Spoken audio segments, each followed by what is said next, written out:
started doing magic when I was 8 years old. My grandfather, the king of the family, brought me back home a box of 3 tricks from FAO Schwartz.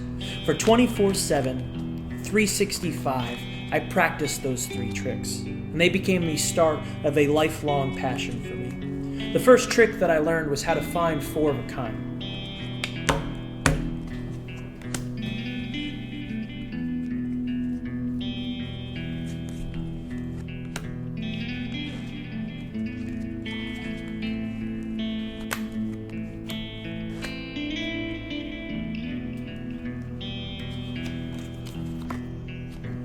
The second trick that I learned was how to pluck 10s from the deck.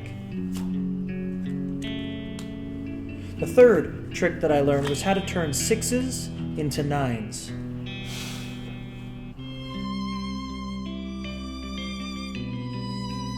I love magic today just as much as I did when I was a kid, but something started to bother me. You see, in all the books that I had read, all the magicians that I looked up to, there were virtually no women in magic. And although I had 2 sisters, they were never given magic tricks of their own. They were oftentimes treated as my assistants, sort of looked to as props to accompany my magic. And this was the sad reality. But I learned that this wasn't just a problem that existed in magic, but something that exists in all sectors of society. For instance, women make up just 5% of the artists in modern art museums, but about 85% of the nudes. I learned that women's ideas were shared less too. That on social media, for instance, men were retweeted twice as often as women. And while their contributions remain equal, women earn just 77 cents to the male dollar. Black women earn just 64 cents, and Hispanic women earn even less.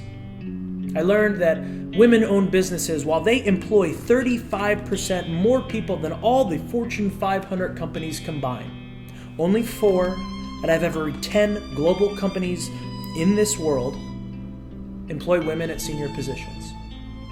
But these aren't just problems in magic and art and business.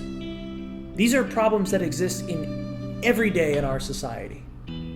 For instance, homeless families. 9 out of every 10 of them are headed by single moms. 99% of the women in this country have experienced street harassment.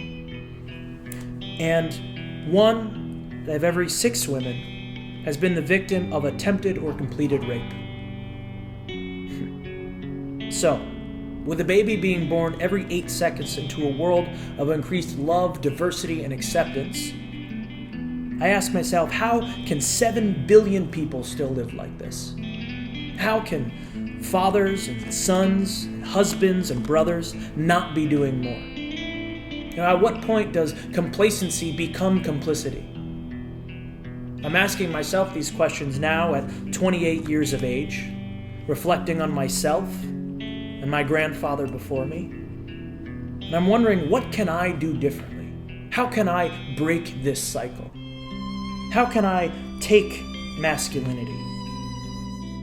How can I break it down into all its errors and restore it with all its virtues for the better?